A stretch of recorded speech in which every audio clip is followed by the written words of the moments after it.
Linda Mate grew up with a love for motorbikes. She says she wanted to challenge the stereotype that bikes were for men. However, her first attempt at riding one almost got her injured, so she quit.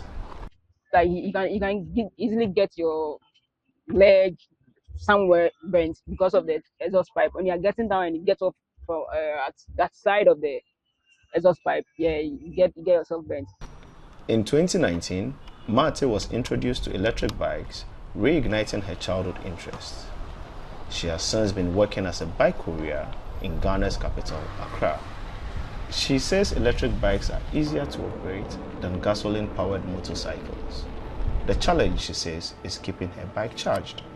But with the kind of work we do, the deliveries and stuff, if you charge at home and you're out in town and you run out of battery, then you have to go back home and charge.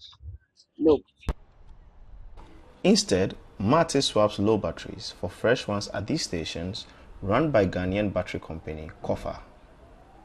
Motorcycles play a vital role in Africa, moving people and goods, especially in areas with limited public transport and road infrastructure. Industry experts say e-bikes are cheaper to run and pollute less than traditional motorcycles. But the World Bank says about half of sub-Saharan Africa is without electricity, and even places with electricity would struggle with a big increase in electric vehicles, according to Kofa founder Eric Nygaard. They are struggling with this in the Western world. So when you plug, imagine everybody comes home at 5 o'clock and plugs their cars in. I mean, what it does, it creates an extreme electricity demand spike, which is quite intense. And so putting that pressure on the current grid systems across Africa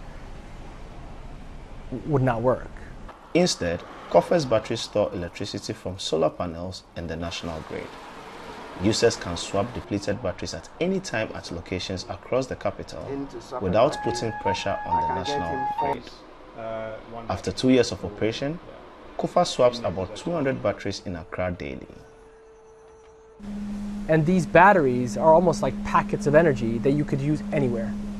Kofa says their batteries can also be used for household appliances and even power generators when the national grid goes down. The company says their batteries could potentially feed power back into the national grid to support the Electricity Company of Ghana, or ECG. And so let's say you're in an area of Accra that they're going to do like ECG is going to shut it off. Potentially we could support the local distribution network and say, we will provide energy from our station to you. Kofa says they hope their technology will always make energy accessible and drive a quick adoption of e-vehicles in Africa.